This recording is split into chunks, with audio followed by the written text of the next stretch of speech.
What is up, Nickel City Mafia? Welcome to Week 10 of the NFL season. Big game today at Highmark Stadium. A lot of folks like to still call it Rich Stadium. The 7-1 Minnesota Vikings come to Buffalo against the 6-2 Bills. And we got lots to talk about. But before I even have the slide up, because it's so important, we're going to be talking about Josh Allen here in just a second. I want to say if you're new to the channel, please like, comment, and drop a nickel on that subscribe button. We greatly appreciate it. I'm Mike Thornton. That's Jake Podger. Jake, how you doing today, man? Mike, a bit of a scare this weekend. My daughter, one of the grittiest human beings on the planet, she ends up having a seizure Friday. Game day decision. She's ready to go. She's good to go. She went to the hospital. Children's Hospital, by the way. Shout out to them. They do an amazing job there. Pretty scary situation, but we took care of it. She had a pretty high fever. It spiked a little bit, and it was touch and go for a hot second there, but we found out the cause of it. We're good to go. So I'm going to say cheers to that first off. It's game day. Josh Allen's playing. My daughter's going to be able to watch the game with me. It's going to be a beautiful day. So cheers to everyone out there. Let's go, baby. Doesn't get any better than that. I'm so happy to hear that everything's okay. I know I got the word from you yesterday and definitely sent out some prayers, and I'm sure a lot of people did as well. So I appreciate it. Great to hear that. So we got, let's see there. We got Tom out there already. Tom, greatly appreciate you, man. Tom was at the Sabre game last night representing the Sabres. Tough loss to Boston, 3-1. But there's a reason that Boston is a 13-2 team. But he said it was a great atmosphere, almost sold out. The arena there, which is fantastic. And they were there supporting hockey's fight against cancer, and he dropped a nice message for me in the Discord channel, which I greatly appreciated. So shout out to Tom right there. And if you haven't gotten into our Discord, it's not in the description right now, but I'm going to add it after the show.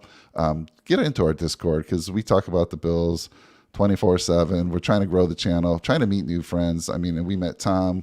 We've met a couple of new folks out there that we really appreciate. So come on over to the Discord. You can talk Buffalo Bills 24/7. We got fantasy football. You want to talk fantasy football? We got some guys out there who will give you some advice. And if you want to talk golf, come on out there as well. So a lot of good stuff going on in the Discord.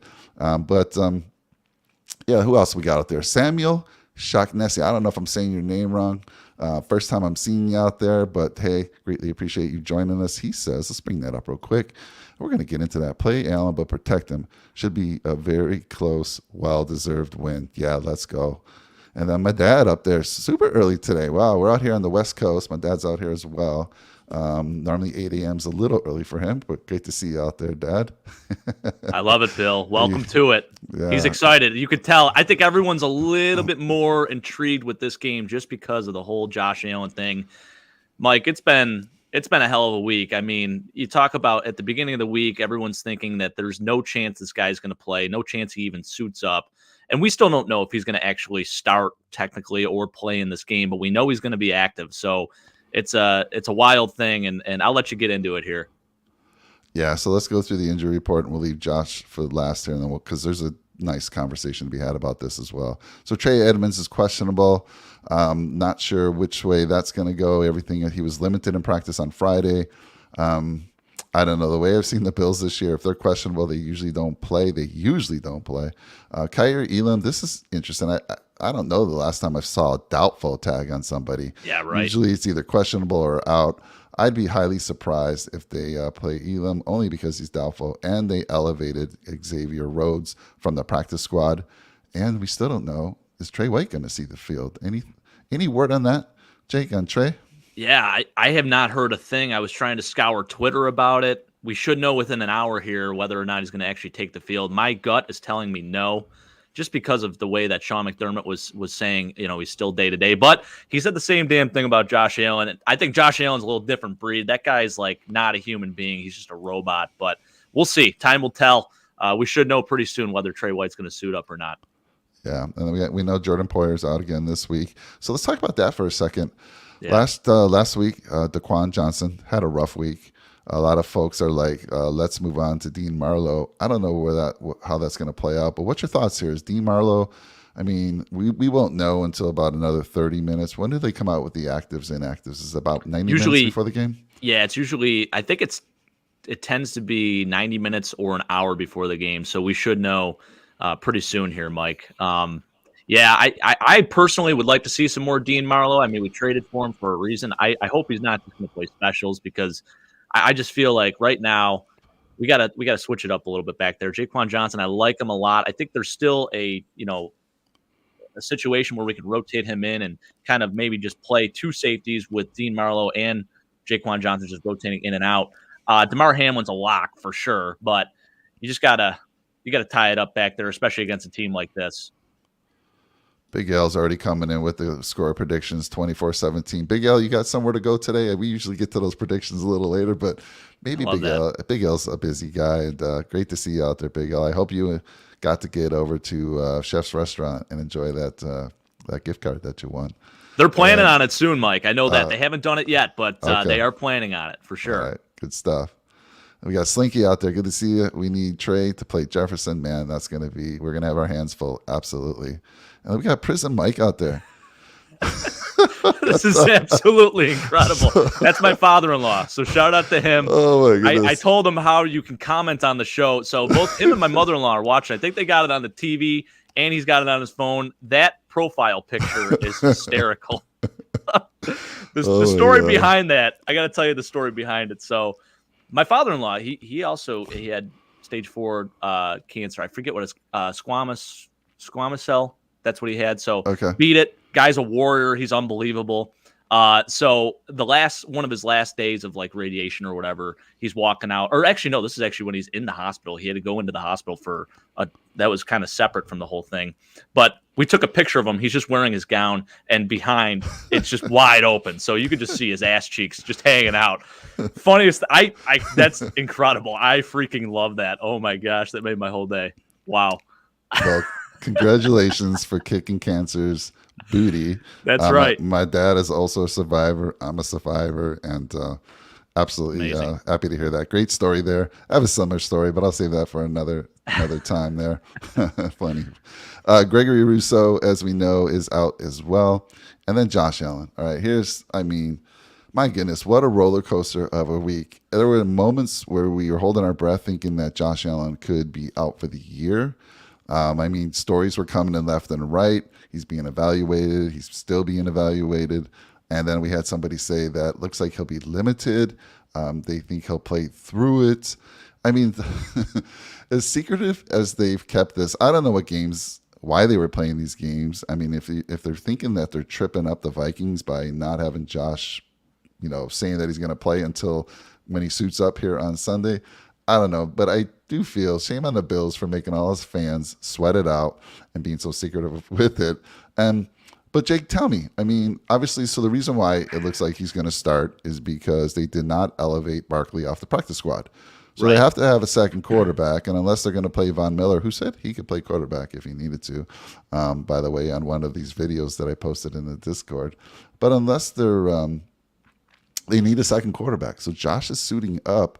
Do you think there's any way that they don't play him? Do you think there's maybe Case Keenum starts the game and maybe Josh comes in from the bullpen if he needs to? What's your thoughts there? I don't know. I feel like if you're activating Josh Allen, he's playing. There's no way he's just going to sit and ride the bench. It doesn't make sense, Mike, because if for whatever reason you play Case Keenum and he gets injured, then Josh has to go in anyways. So I don't understand, that whole scenario. I get that's a possibility, but no way in hell he doesn't play. There's no chance. I think he is all in. The biggest thing, it wasn't even necessarily his elbow. It was the nerves. He wasn't able to grip the football. So I guess Friday he finally threw for the first time pretty much all week, and he was able to do it, and things look good, and all sources are saying he's going to play. So take that with a grain of salt. But I'll tell you this. I don't think for me, I've ever had – I don't think in my entire life of watching Bills football, I've ever been on such an emotional roller coaster in terms of whether someone was going to play the week of a game. I get it's just one regular season game, but it's a big game. There's a lot of things, and I get it's out of the conference too. But man, there was so much worry at the beginning of the week, thinking you're going to be out. This guy's going to be done for the year. Like, this is going to require Tommy John surgery. It might be a career thing. Like, there's just so many thoughts circulating in your head. I've been all over social media all week, which has not been great for my mental health. I'll tell you that, because I've just been, beside myself, just thinking of the possibility that this man might not play football again, possibly, let alone play this week. But I'll tell you what, there's no way. He's active this week. He's playing. He's definitely Yeah. playing. And Friday, it was funny. There was a video that circulated of him in practice. He's wearing a practice jersey for the first time as well all week. The elbow's just taped up a little bit. No brace, no anything. When he notices the camera, he kind of runs to the locker room. And you could see Matt Barkley. I dissected that whole video. You could see Matt Barkley also come in at the end, and he's going like this. He's trying to wave the cameras off. So, I mean, for me, I feel like that's just there's so many things just pointing in that direction. He's going to play. Yeah, a lot of gamesmanship and again, for me, it seems like pointless to have that type of gamesmanship, but whatever. They feel they might have an advantage there. Even Von Miller, I watched the video of his. He said he was over at Josh's house, I think Monday or something like that, and he's like, I didn't even know he was hurt. I didn't even know he was hurt. Yeah, crazy. So that says a lot. But I was also thinking maybe it's a situational thing. Maybe it's Case out there for some snaps, and then they bring in, kind of like they do at Hill from New Orleans. They bring Josh in for special plays. I don't know. Do you think there's any type of pitch count for Josh? Do you think? No, I don't think so. I don't think so. I think he gets in the game. I mean, he's going to start the game right off. If there's any sign of him, being potentially more injured than they think, which, I mean, they evaluated this guy.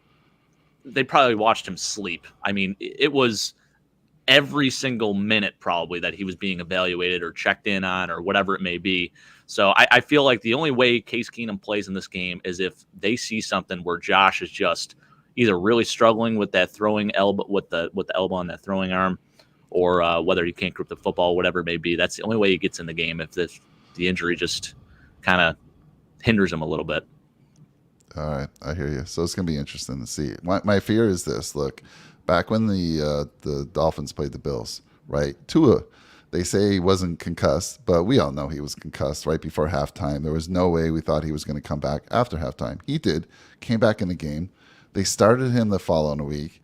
He got slammed to the ground, and oh my God, the repercussions for the Dolphins were huge. So if Josh comes up holding that arm at all during the game, there's going to be a lot of they'll hear about it for sure. About it for sure. But but then again, think about Sean McDermott. He's one of the most cautious, I think, out of anyone in the league. If there's even a sign of like an injury where it may deter them or keep them from playing at their best level, he's going to just rule them out. We've seen it all year long. So I feel pretty comfortable if Josh goes today, because then for a fact that Sean McDermott is like, he's all in on it. So. Yeah, I have to agree. And that's why I was saying earlier with Trey Edmonds being questionable. Usually when someone's questionable, McDermott's taking the safe route and they're out. So good news is that Milano is back, like Prison Mike said. That's going to be huge. I would imagine, do you think it's going to be Milano and Dotson? Or do you think they're going to go with Bernard again? I think for Trey, it's definitely going to be Tyrell Dotson. It's a more natural position for him. I don't think Terrell Bernard is playing that role at all. So I think it'll be Tyrell Dotson if Trey doesn't play, for sure. All right, I have to agree there. Vikings also have a couple injuries, just two, but they are starters. Their starting quarterback, Karen Dantzler, he's out, and Dalvin Tomlinson, their defensive end, he's also out. So big injuries right there on both sides of the ball. I do want to talk about and get it right from you. You're right there in Buffalo. Yeah. I mean, they were saying, I was looking at the hourly, it was been changing all week, but they said that there was some potential snow showers early in the morning. Have you seen any snow? Oh, yeah, I sure have. I've seen a mix of like snow, hail, sleet, you name it, Mike. It's been very gloomy this entire morning. For me, I love it. I think it's great football weather. I actually went outside, pulled the Russell Wilson, went like this, closed my eyes a little bit for like 3 minutes. It was a great thing.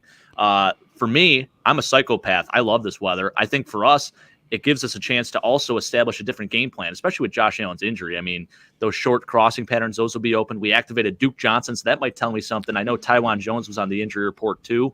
But yeah, it's going to be a cold one today for sure. I think the precipitation will sort of subside by kickoff, but definitely going to be in the high mid 30s. Yeah, so you brought up a good point. I'm glad you mentioned Duke Johnson. I want to ask you about that. So the Bills elevated Xavier Rhodes, which to me definitely says that Elam is out. But Duke Johnson is a surprise. There's nobody on the injury report from the running back crew. We got Hines, we got Cook, we got Singletary, and then we got Duke Johnson. What do you think's going on there? Well, it tells me one of two things. I saw Taiwan Jones was on the injury report early on, but I think it was just veteran rest. So I don't know if there's any injury with him per se. And he was also in the Instagram live video with Deion Dawkins, but that doesn't mean anything because Isaiah McKenzie was also in that, and then he was ruled out the following game. So if you want to take that with a grain of salt, you can. But I don't know. Do we activate 5 running backs? That's a weird situation. We have Nyheim Hines, who we just traded for, and he is almost like that back where he's the scat back, he's the receiving back, and that's sort of what Duke Johnson is too. So it's a really interesting situation. I feel like James Cook, Nyheim Hines, and Duke are all very similar with their skill sets. So I'm not really sure what's going on there, Mike. Yeah, I have to wonder if they're all going to be active. I have to think one of them's going to be inactive for the game. Is Duke a little bit bigger of a running back? It's like 5'9", 212. He's a little stockier, and he actually ran the ball extremely well last year. Yeah. He did extremely well in the preseason too for us, which, I know it's preseason football, but it's good to see. He looks like he's a couple of years younger, actually, because he was sort of fizzling out a little bit. When he left Cleveland, he went to Houston, and then he went to Miami last year. He kind of struggled a bit in Houston, and injuries have been sort of a burden for him throughout his entire career, but he's always been a really good receiving back. So I'm curious to see what happens there, if we're going to have some special packages or if we even use 2 running backs in the slot or something like that. It's going to be really interesting to see how the offense runs today. Yeah, I can't wait to see what they have up their sleeves for this one. We got Seth out there, Seth Collard saying, what's up, Seth? There's in that beer, Jake. Listen, I can only do 1 or 2 beers during the pregame show. I don't want to get too loopy here. Game day is more important, so that's why. And we got my dad. Fox just reported that if Josh plays, it will be a pain management issue. He will have a harder time with the short throws. Interesting. Yeah, I can see that. Thanks for that update, Dad. All right, let's get on over to the next part of this. Let's drop some numbers on the offensive side. So there's a lot of, first of all, while we're on the offense, why don't we throw it to you? Because, again, we know the fans, the members, the subscribers, they love to hear you talk, Jake. And I love to hear it too. So let me throw it to you. Kind of talk about this Viking team. They're stacked. And with the addition of Hawkinson, right before the trade deadline, that was a big ad for them. So let me throw it to you to talk about this team. Yeah, well, they had a big injury with Irv Smith, their original starting tight end. He goes down with a major injury, and they make a big move to get TJ Hawkinson, which is really, you don't see it often where 2 interdivisional teams make a trade like that. So you could tell the Lions are just sort of desperate at this point, and they just want to get some draft picks and are sort of looking towards next year, which, is sad because you thought, watching Hard Knocks, maybe it was going to be a good year for them. But nonetheless, the Vikings get better with TJ Hawkinson. He goes out, catches 9 balls last week for 70 yards. Justin Jefferson playing insane football, as always. 867 receiving yards this year. Probably one of the top 3 receivers in the league right now. Just an incredible football player. And then you still got Adam Thielen, who's producing, and he's that right wide receiver or left. I think he plays on the left side. Still doing pretty well, over 400 yards receiving. And then you got KJ Osborne as well in the slot. The offensive line is cooking. Delvin Cook is starting to cook a little bit too. Very intriguing, going up against his brother. I know they've been talking trash all week to one another, which is hilarious. So that offense, they're definitely moving a little bit. I know they only scored 20 points last week against the Washington Commanders, but that's a pretty good front 4 that they played. And I think that's going to be definitely something for us to focus on is, just getting in Kirk Cousins' face, because he's played really well all year long when he's protected, and as any quarterback should. But Kirk he's looked great. You give him enough time, Justin Jefferson's going to go out there and make a play, and they got just way too many weapons out there right now.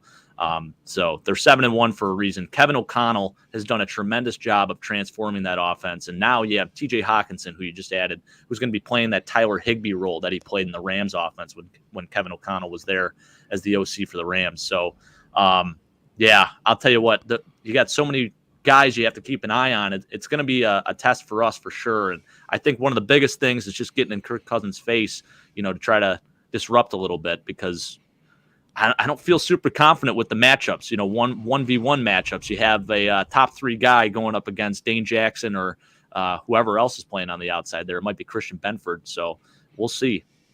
Yeah, talk to me about their defensive side of the ball as well. Because there's a lot of good players over there, including Harrison Phillips, who makes his return to Buffalo. I was just going to say, there's a lot of good, like, former players going up against their former teams. You have Steph Diggs going against the Vikings, Harrison Phillips coming back to Buffalo.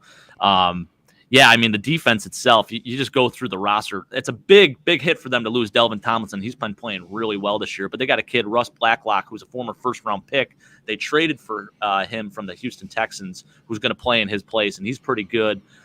So they play a 3-4 defense. So they have Daniil Hunter actually playing outside linebacker now, and he has just been a wrecking ball. Guy that's kind of, been banged up throughout his career, but when he's healthy, he's absolutely insane.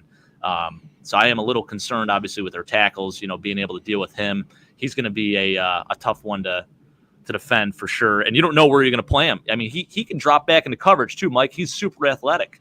So it'll be interesting to see who he goes up against. He'll probably be on that right side going up against David Quessenberry. Then you got Eric Kendricks, who's a tremendous linebacker, and Zadarius Smith, who has played out of this world football all year long. He's a really, really good linebacker, one of the better inside linebackers within the league. And then you still got Harrison Smith, the safety, who I really wanted to trade for. I wanted the Bills to make a play and get into the sweepstakes for that, because could you imagine a healthy Jordan Poyer and then Harrison Smith, and then you could still rotate DeMar Hamlin in? I think that would have been incredible. And listen, I know Harrison Smith is like 33 years old, but that guy's still playing at a high level. I think he's got 4 interceptions this year. So that is someone to definitely key in on. And, he just takes away any type of sense of having a deep ball just because he's so damn good back there. He plays like a center fielder as well. He's essentially their Micah Hyde. So he's had an interception, I think, in 4 straight games, which is super impressive, and still playing at a very high level. And then you got Patrick Peterson, who really, I think he had a down year last year, but this year he looks younger. He looks better. He looks younger. So it'll be a good test. Him and Steph Diggs going up against each other. It'll be a really good battle there. So that defense is nice. Definitely something not to look, definitely a defense not to overlook by any means. It'll be a good test for us for sure. Yeah, switching back to the offense with we mentioned Diggs, we mentioned Jefferson, and Diggs was traded to Buffalo in 2020, and with that trade, they were able to use the first round pick that the Vikings received to pick Justin Jefferson. And Jake, you've been seeing it on social media all week. This is probably the most even trade ever done, and I got to show you something just how close it is this year. So let me give you Diggs' numbers this year. He's had 83 targets, 60 receptions, 857 yards, and he's got 7 touchdowns. Jefferson, he's had 84 targets, right? One more target than Diggs. He's had 59 receptions, one less than Diggs, and he's got 3 touchdowns on the year. So that's about as even as you can get. And he, like you said, he's been a beast, unstoppable. People have been having a tough time all year. So it's probably going to be one of the key matchups that we talk about when we get there. But, I threw up the numbers there. I won't go through all the numbers there. But if I was to tell you, one number I want to point out, if I was to tell you that the Vikings were the 24th ranked rushing team, would you believe me? Would you believe me if I said that? Before not one bit, number? Especially with Delvin Cook and Alexander Madison. I mean, you got the best, maybe one of the best tandems in the league. So, yeah, it's crazy to see. And I think that's just how their offense has sort of been schemed. They got away from running the football as much, although Delvin Cook's been a bell cow in past years. But I think there's been a lot of load management with him. They want to protect him and make sure that he stays healthy because he's been notorious for having injuries, especially midway through the year when they need him. So I think there's been a little bit of that in play. And, he's still an elite running back for sure. But, yeah, I think that definitely is part of the reason of why they haven't been able to run the football as effectively in years past. It's just because they haven't really ran the ball as much, first off. And on top of that, they want to make sure that Delvin Cook stays healthy. Yeah, so I was surprised when I saw that number. I'm like, well, they must be killing it in the passing game. Well, they're only throwing for 238.1 yards per game in passing. They're ranked 10th. So it's interesting. They are putting up 24.1 points per game. But based on what they've seen with the Bills defense the last 2 weeks, that I expect to see a lot of Delvin Cook in this game. Buffalo's going to have to step up and shut that down, right? And one thing, too, to say about the Vikings offense, they're super methodical. So the scheme that they play, it kind of is like take what the defense gives you and then exploit them where you can. So with that being said, I think these stats, they don't look super great on paper. They don't look like that explosive offense that you think, but don't get me wrong. Like this team can go off and drop 40 on you if you let them. So they are not to be overlooked. Yeah, I do want to say this and take it with a grain of salt. The Vikings have only played 2 teams with a record of over 500. They lost to the Eagles, they beat the Dolphins, and that was without Tua. Yeah. So take that. They've been in 6 one-score games, which to their credit, they've all won. But yeah, so take that. I mean, use it however you want. I was thinking, like, when I researched this, I'm thinking to myself, if Case does have to play, I feel we still have a good shot at winning this game. And now it's with Josh Allen, I even feel better. So interesting information there. And again, you see both teams have given up 16 sacks. Now that's really bad for the Bills. I mean, if you give them 16 sacks, that number is a lot lower for Buffalo because of Josh Allen. Kirk Cousins is not a guy who's going to extend many plays and get out of the pocket, right? The guy just doesn't do that. So they see that they're both giving up 16. Yeah, I give the edge to the Vikings there. They're doing a better job. They do have some very, very good tackles. I don't know if you mentioned the tackles that they have on their team. Yeah, they do. Jake, but they have stellar tackles. Where they are kind of weaker is in the interior. Their guards are struggling this year, which hopefully we can take advantage of that with not only shutting down the run, but putting some pressure on them as well. Let's see who we got there. Big Al, Jason Collard saying, bell cow, very nice. He likes that term. When you say bell cow, the first name that comes to mind for me, Earl Campbell. Oh yeah. Great name there. You were a baby when he was around, right? No, I wasn't even alive, Mike. I wasn't even a thought. I was going to say. So the things you say sometimes crack me up because you're like, did you see him? No. Listen, if you're gonna talk football, you have to know your history, and if you don't, then you're just doing it wrong. Bean has been talking to OBJ as of yesterday, so has Vaughn. So this is a good topic to get on here. I got to say, Big Al, thanks for bringing that up. I mean, when we first heard these rumors early on, we were like, I think both of us were in agreement. I know other folks were not, but we're like, no way do we want to disrupt this chemistry. And then what's his role going to be? But with Gabe Davis kind of, I don't want to say struggling or disappearing or not being that number 2 guy we thought. And it's crazy to say that because of what he did in the 13-second game. He's been a big play guy, but the last 2 weeks he's been quiet, man. He's been kind of handled by Sauce Gardner was on him last week. I don't know who was on him the week before. Again, both these 2 teams we played recently had good corners, but they pretty much shut him down.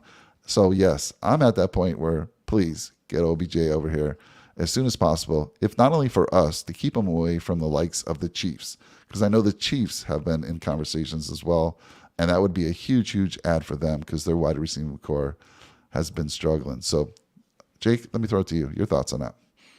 I will take him 100%. I feel good about just adding more weapons, honestly, Mike. And I don't know how we're going to sign him to a deal that he wants. It sounds like he wants a lot of money. I looked at what the value was for him, and it could be anywhere around $13 million a year. So do you want to pay a guy like that $13 million a year? He's coming off an ACL injury. He just turned 30 years old.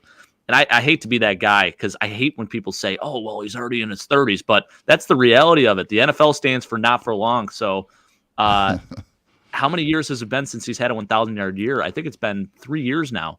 So you got to look at what he's going to give you. And do you want to sacrifice that much of your salary cap? I know the salary cap's not really existent, but do you want to pay a guy that much money for production that you're kind of I feel like most fans that are wanting OBJ to come to the Bills, they think he's going to be like that OBJ from the Giants where he goes off for 1,300 receiving yards. You have to set your expectations realistically. Yes, of course, he's still a really good football player. He scored a lot of touchdowns for the Rams last year. He did a really good job. But I think the biggest thing he gives you is just that reliability. Can he make a play on 3rd down when we need it? Can he catch the football?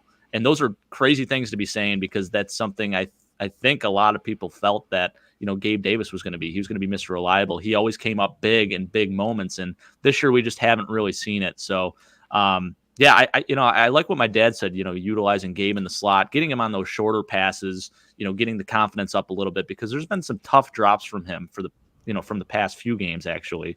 So, I'm all for going out and signing OBJ. It just gives more added weapons to the arsenal. So that would be pretty cool to see. Now, if you do slide Gabe into the slot, who's going to go out wide for you? Well, that's the thing. If you bring in a guy like OBJ, he can go out wide, or you can, vice versa, have Gabe out wide, OBJ All in right. the slot. It opens things up a lot too, Mike.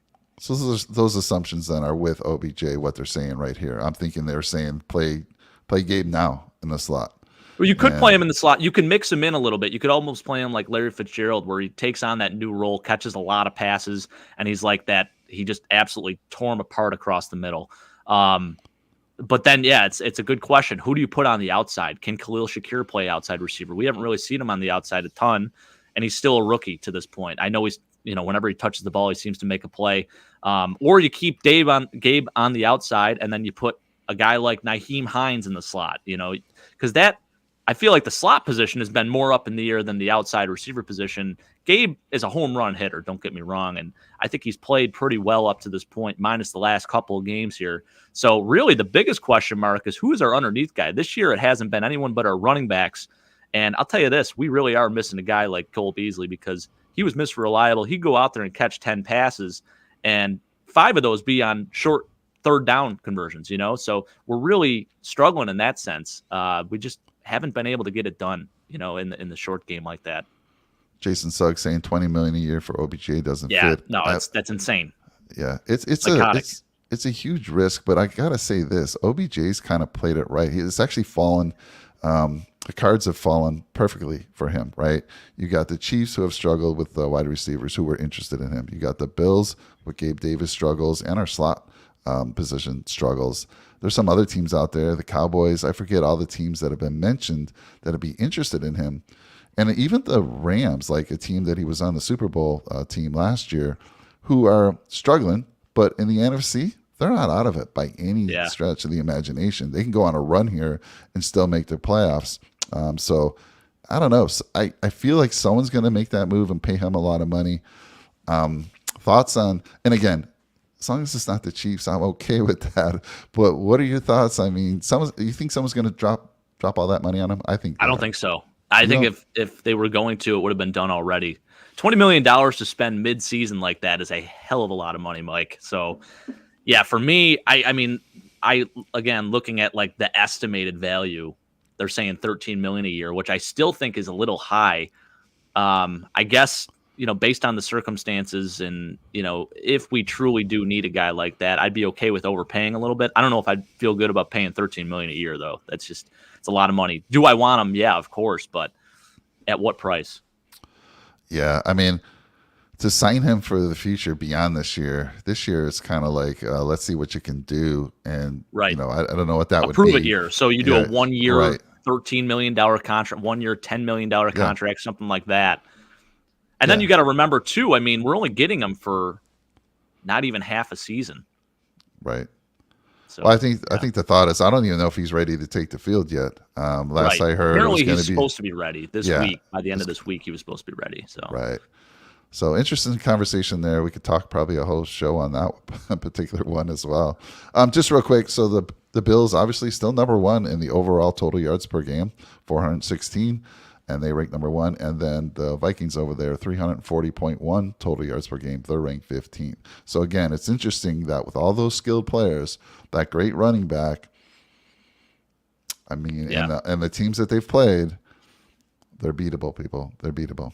Absolutely they are. Yeah, and again, like I said, I think they're a very methodical offense. So they take what the defense gives them, and they just totally, run with it, take advantage of it. I think it was against the Eagles. Justin Jefferson somehow gets open 3 straight plays, and they sort of schemed it.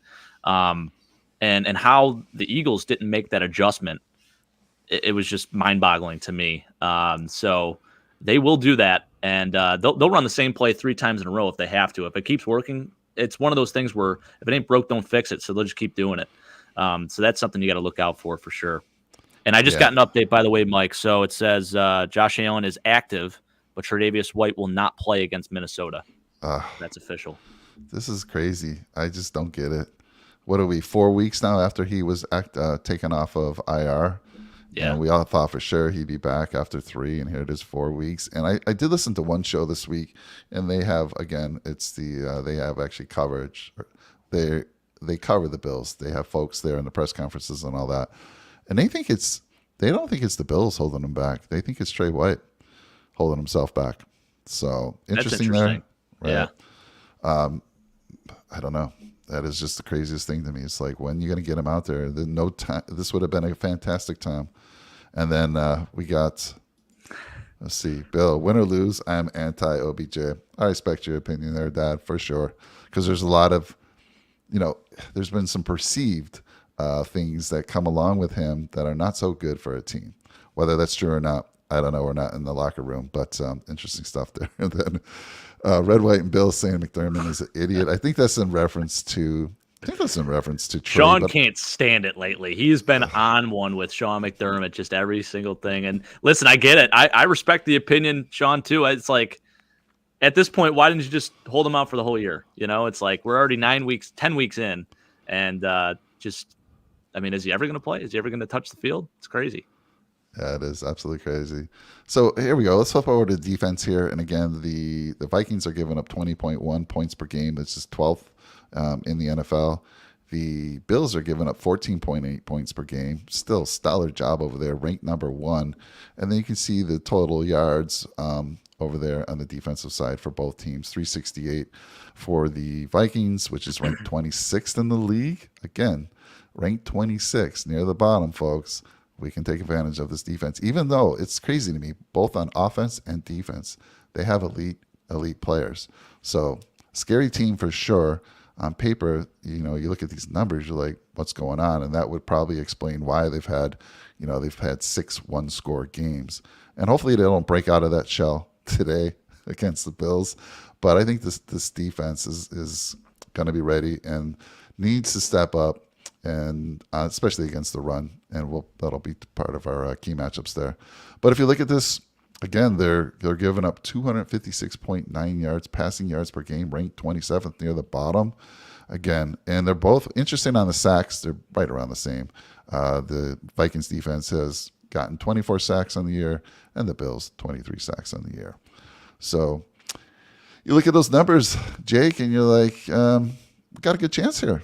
Yeah, kind of underwhelming, as a 7-1 Vikings team, even looking at the teams that they play against, like, I feel like they put themselves in these one-game situations, and it's almost a head-scratcher, right? This is the team that could potentially be like 5-3, not so much 7-1, but more of like that 5-3 team.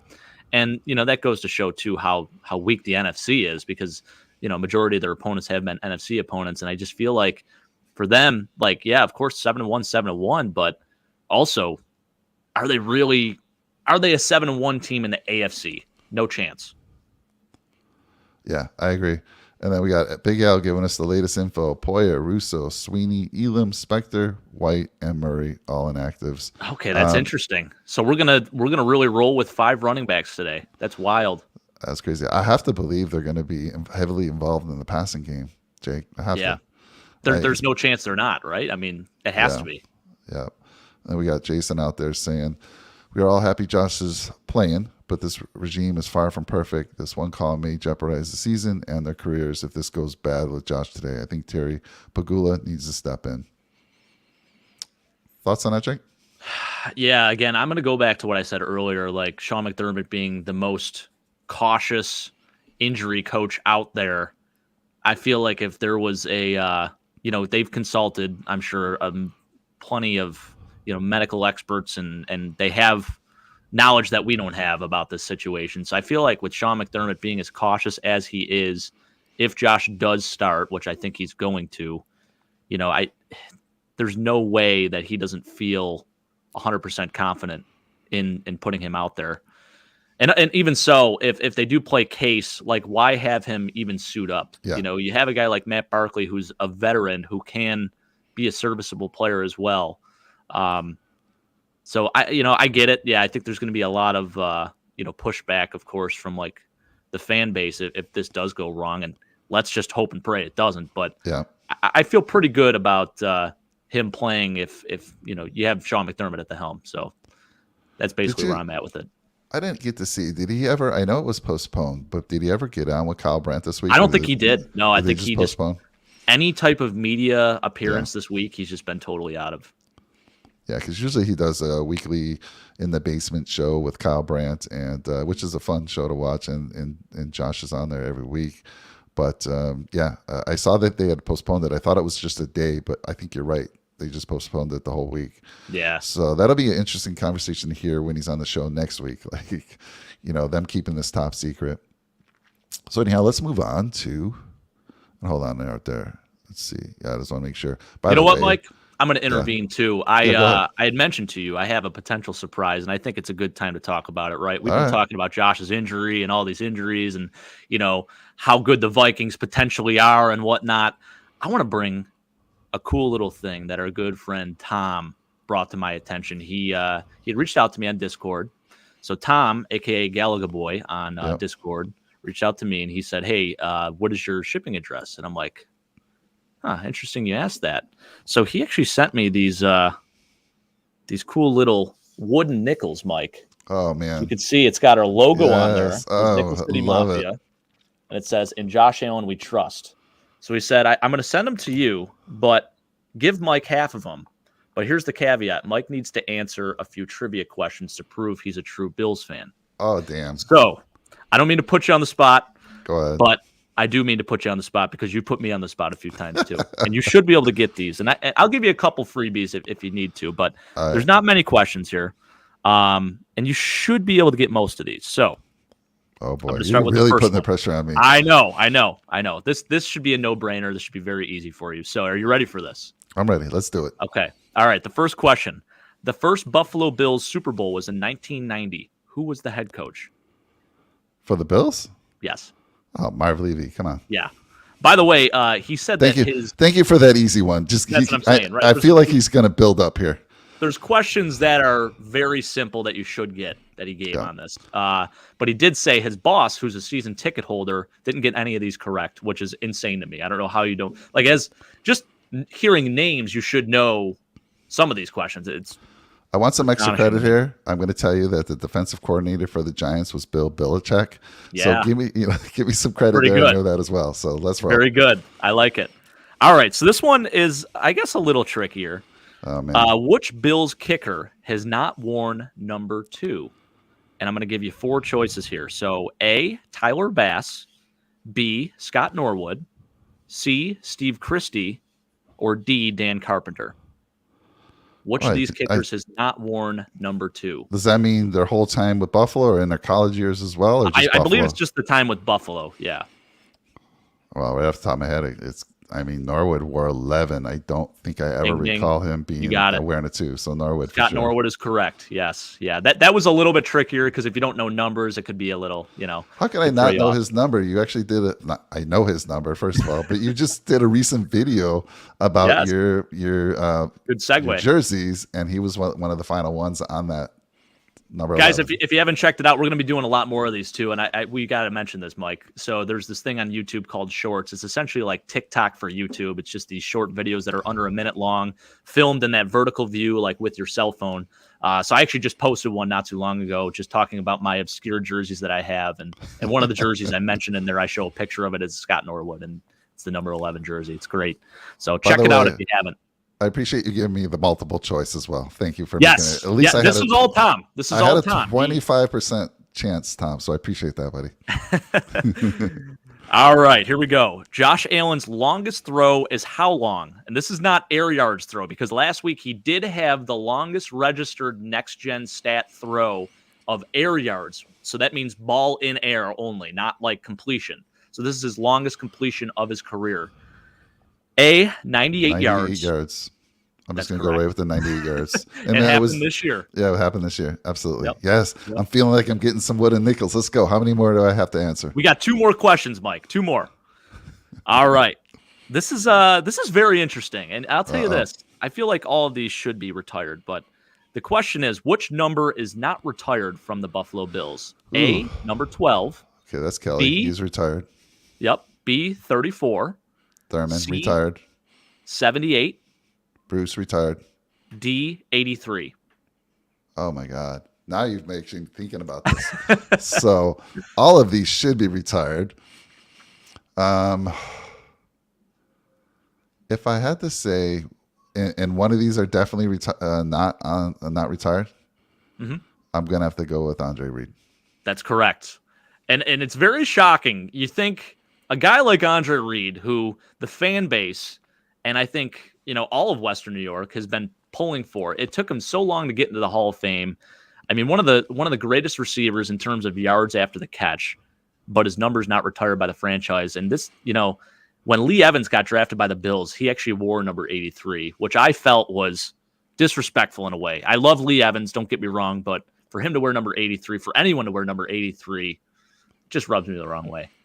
Yeah, that is surprising that all four of them when you said that. So again, I appreciate you keeping it old school because I definitely have an advantage there. So this is a really good one. This one might be for you. I feel like you should get it. For the youngsters like me, maybe we wouldn't get them. And I'm not calling you old, Mike, but I was not born when this happened. I can tell you old. that. It's okay to say it. I'm old. Let's go. All right, here we go. The famous Fandemonium game occurred in which year? A, 1992, B, 1988, C, 1989, and D, 1991. Those are your choices there. Damn, it's 91 or 92. It was the game against the Houston Oilers. It was the big comeback by Frank Reich. So there was a line in that game by, I believe it was Van Miller. Van Miller, yeah. And he said that, yes. So this is, I guess it's this pandemonium. It's Fandemonium. Maybe I'm going to give you half a point for that because it's actually not the correct answer. Wow. So this is actually taken as a quote from Daryl Taylor after they won this game. It was actually almost, let me think. So it's 2022 right now. This happened in 1988. 1988 was actually the correct answer. And it happened in a regular season game against the Jets. The Bills won the game 9-6 with a Pat Ryan starting Jets quarterback going up against us. Jim Kelly did not play well in this game. Rob Riddick and Thurman Thomas led the way. Rob Riddick had over 100 yards rushing, and Thurman, I think, had 88 yards rushing that game. And Freddie Smerlas blocked the field goal, actually, and it went into overtime. We ended up winning on a game-winning field goal, 9-6, and we clinched the division that year. In 12 games only, they won that game, and they were 11-1 at that point. So it was the 1988 regular season game against the Jets on November 20th. So we're talking a span of 34 years ago, almost to this day, which is pretty crazy. Okay, wow. Red, White, and Bills coming in with breaking news here. Case is starting. Holy cow. Well, I'm going to have to go. I picked them up in my fantasy league just in case. So, wow. Yeah, this is crazy. So going back to that question real quick, I feel like Van used that. He used to say that all the time. A lot of times. Yeah. So what was the question again? Was it the first time he ever said it? Or so it wasn't even Van Miller. It was actually Daryl Taylor who had said it. And he said, there's pandemonium and then there's these fans. And you could say it was Fandemonium. So this game it went down in history as the quote unquote Fandemonium game, which is a big moment in Bills history because we clinched the division. We beat the Jets that year. And it was only within 12 games at that point, which is amazing. Well, we had Jason who also said 91. So this is 75%. I feel like I'm passing. It's a passing grade. Pretty damn good. You passed, and Mike, I want some of those nickels. I'm going to send you 6 of these nickels here. Beautiful. And it's awesome because, again, it has our logo right on it. Yeah. And in Josh Allen, we trust on the back there. So, unfortunately, it sounds like Josh is not going to be playing today. So that is very, very interesting to me. Interesting decision, to say the least. I guess he's just the emergency QB. Yes, it's interesting that he wasn't even on the field for warmups. I mean, we know he's got to be that emergency QB. So why he's not on there for warmups, I don't know. Maybe he's in the locker room getting some last minute work on that arm. Right. Whatever. And again, Tom, thank you so much again, man. It was a great surprise for me too. We asked what your shipping address is, and I asked him, what's the deal? And he said, it's just a little surprise for you and Mike. And they came in the other day, and I'm like, dude, these are awesome. Thank you so much. And the whole story behind it is Tom would joke in our Discord just saying, I'll give you 100 wooden nickels if so-and-so, wins this game or if this happens. And the whole thing behind that, I didn't really know what the I guess the origin of the wooden nickel was. So Tom let us know that he was told that businesses used to burn a logo into a nickel and swap nothing for a simple service, basically. So that would be like the form of currency almost, which is kind of interesting. So back in the day, he said basically it's like, thanks for paying the bar tab. Take this chip to a pub for a free beef on weck. Kind of cool. I do love that. And he says they took down the goalpost 3 times, 1980, 88, and 1990. Oh, that's wild. Tom, maybe this gives me that extra credit. I was there for 1980 when the Bills broke the 10-year losing streak to the Miami Dolphins. I was at that game with my grandfather. We pulled it out. It was Joe Ferguson. I mean, they had Bob Greasy was in that game. I mean, these were just legends, right? Tail end of his career right there. Yeah, exactly. So, yes, I was there for that one. So, awesome. Well, let's talk about it. Let's get back right. I mean, this is huge news with us assuming that Josh was starting. Now he's not. Talk to me, Jake. How does that change the game? It forces us to adjust our game plan 100%.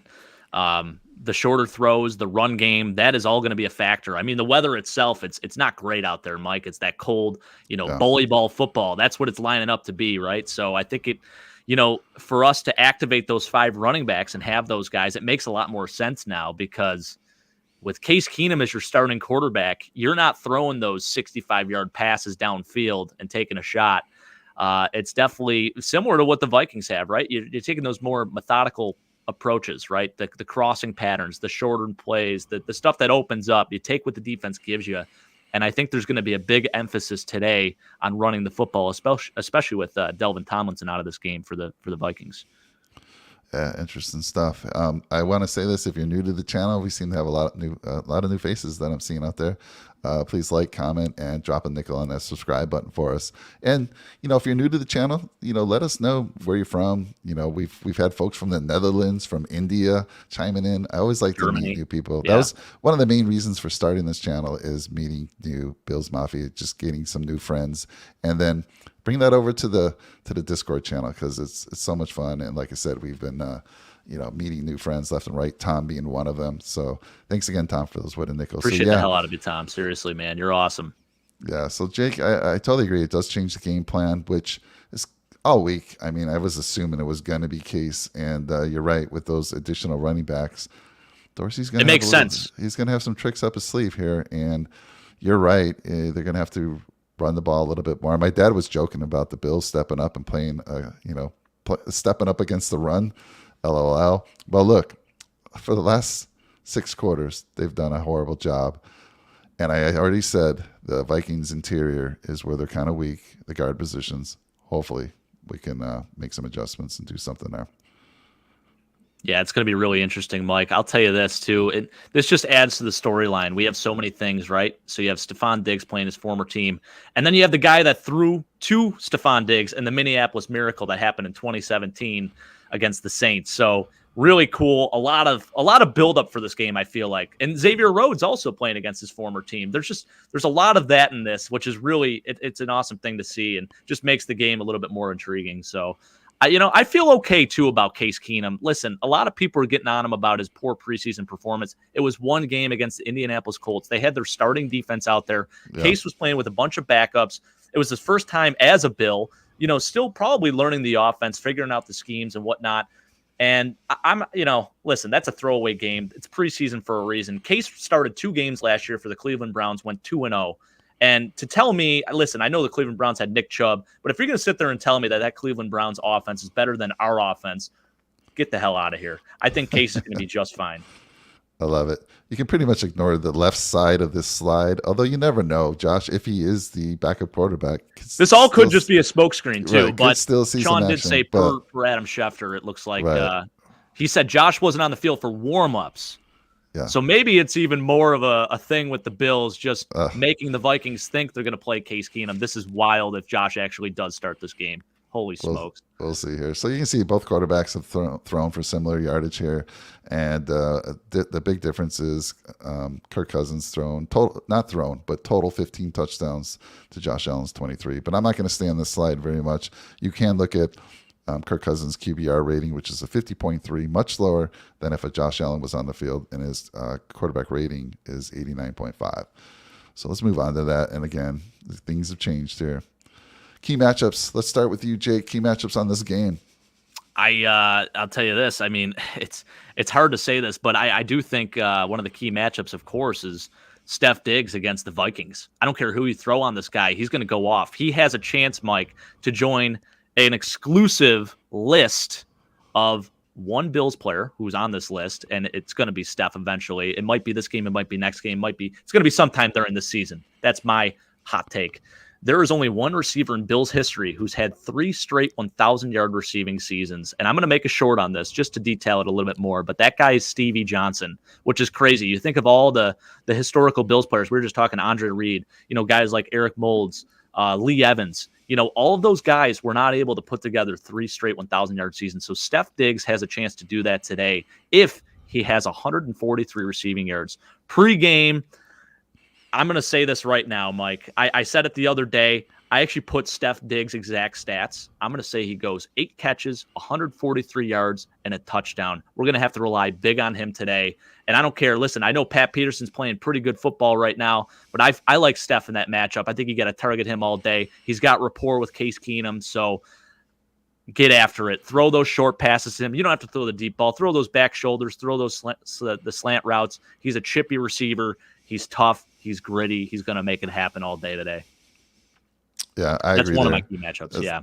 Do you have go ahead, get them all off your chest. And I'll go with sure. And then I think the other one is similar to last week. You think, with this, they have a couple of younger guards playing for them. One of those guys, he's a 4th-round pick for them, actually. I think he's a 2nd-round pick, but his name's Ed Ingram. He's playing guard for them. He's struggled a little bit this year.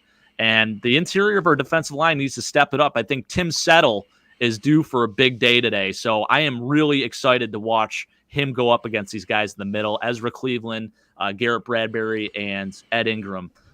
It's going to be a really good matchup. I feel like we're going to win that one, and we're going to take it home, and we're going to show Harrison Phillips what this true interior defensive line can look like. And listen, I love Harrison Phillips, but man, he went to the Vikings now, so he's in enemy territory. All right, so similar key matchups for me. I'm going to flip to the other side. I'm going to start with Justin Jefferson, right? You were saying that Diggs only needs 140 something to get 1,000 yards. Yep. Jefferson needs slightly less than that. So interesting there. I want to see how we hold up against him. He's been killing it, and again, I'm not sure. I don't think anyone's going to cover him. You tell me if you think if I'm wrong here. I don't think anyone's going to cover him exclusively. I think wherever he lines up, it's going to be Dane Jackson. It's going to be it's going to be Christian Benford. Although Xavier Rhodes is activated, which is interesting, but Benford's been the guy, and so it's going to be one of those two guys, and that matchup is going to be, obviously if it's me, I'm kind of doing what they did last week against Diggs. They put a very good corner on him. You bracket him.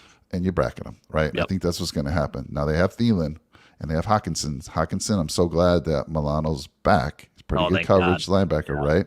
So that's going to be an interesting matchup for me. It's the Jefferson against the corners and, try to limit him somewhat. And then, of course, Hawkinson against Milano. Hawkinson is a stud. He actually had a very good game for them last week. And this was a great addition, so I want to see what they can do there. Other key matchup is, like you said, I totally agree. It's all about stopping the run. If they've watched game film, which I know they have, they're going to try to run this ball down our throats.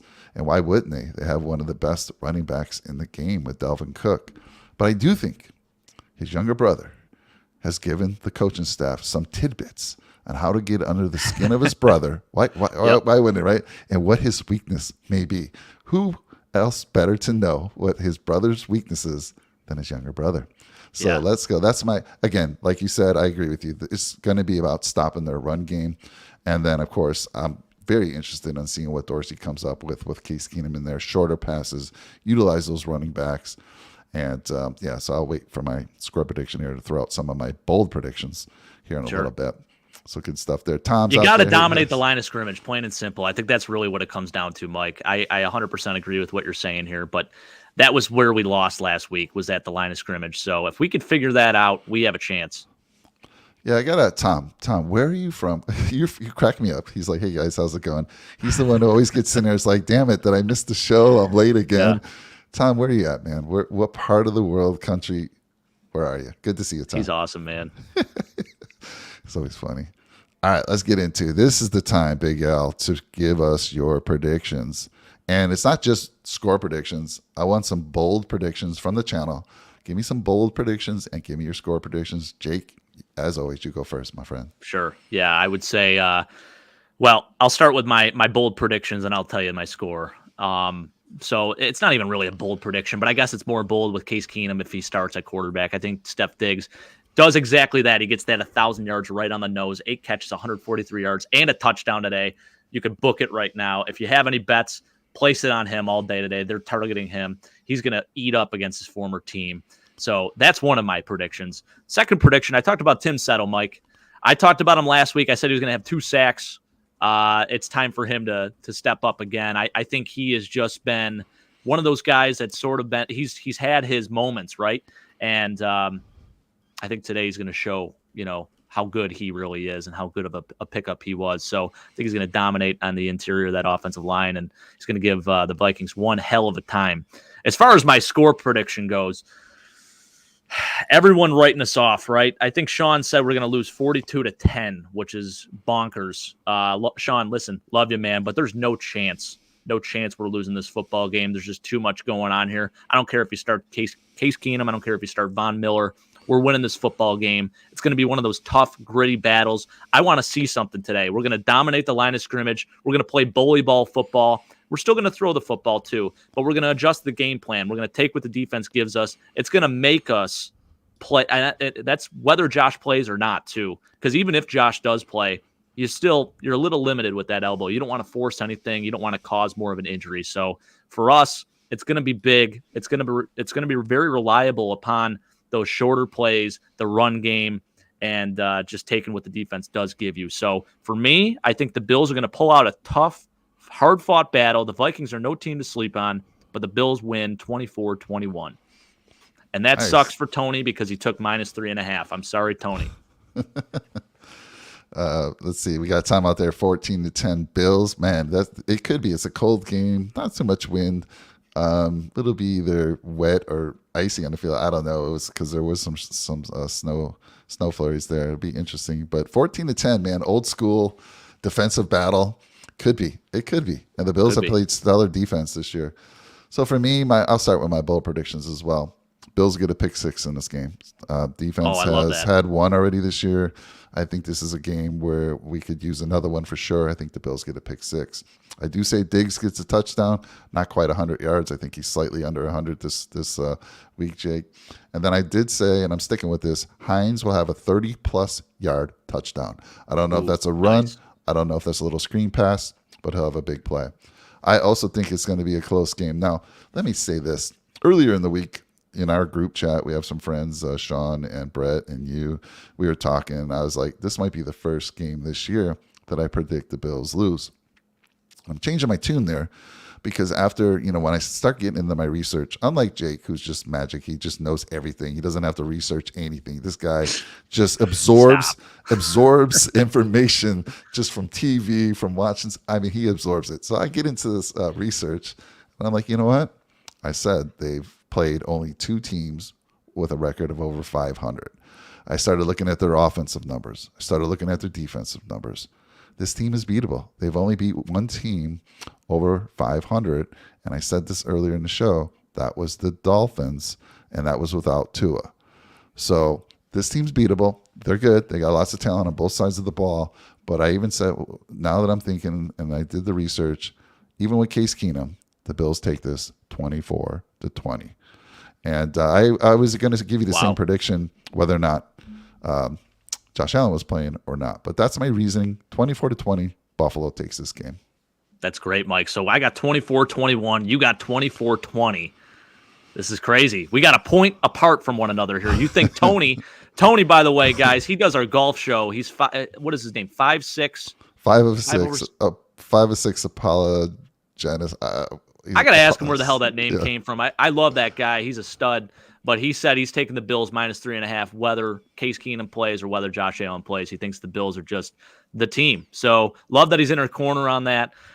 So you have him covering, and I have him not covering. So we're going to have to put that in the Discord chat too. For sure. All right. Well, we appreciate everyone out there in the channel. I mean, I can't wait. What time is it here? We're over a little bit over an hour today, which is great. Gives us enough time to go get ready. Yeah, go set those fantasy lineups. get the fantasy lineups, DK lineups if you're into that. Get the snacks ready if they're not ready. So closing thoughts for you, my friend. Yeah, I think the closing thoughts are just the biggest thing today is just seeing how Ken Dorsey adapts and makes his game plan stick out. I think for him, it's been a little rough the past few games. He really hasn't put us in great positions to win. And I know Josh hasn't played great either, but I think it does start with the play calling. So I know Ken Dorsey's he's more than capable. He's a great offensive coordinator, and he's going to have some stuff schemed up today, and really excited to see how they operate. Yeah, I agree. And I think, I didn't mention it, but behind me, I don't know what side it is here because we're always flipped. Behind me is a Buffalo Bills signed Thurman Thomas Hall of Fame helmet that was gifted to me yesterday by a friend. And if that's not a good sign, I mean, what is? So I think this is going to be a huge bounce back game for us after that loss, after that tough loss, after the last 6 quarters of struggling. I think this is going to be a big bounce back game. And I agree, Ken Dorsey's going to have it dialed in and be able to come up with some things. And I think it's just going to be a really good football game. These are 2 good teams, and I'm excited about it. But I just feel the Bills Mafia. I've been saying this all week, nobody circles the wagons like the Buffalo Bills. So let's go. This is the perfect time to circle the wagons. The Mafia will circle the wagons. Let's go. This is going to be big. Anyhow, thank you all again. Let's let you get off and go get ready for the game. We will see you on the post-game show, typically about an hour after the game ends. I'm excited to talk about it. Jake, thank you so much, as always. Hey, Mike, appreciate it, man. Yeah, and thank you, Tom, again for those nickels. I got to get me some of those. I'm so that is amazing. Check that out. Yes, love it. Beautiful. Everyone else, thank you again. We'll see you soon. Go Bills. Go Bills, baby.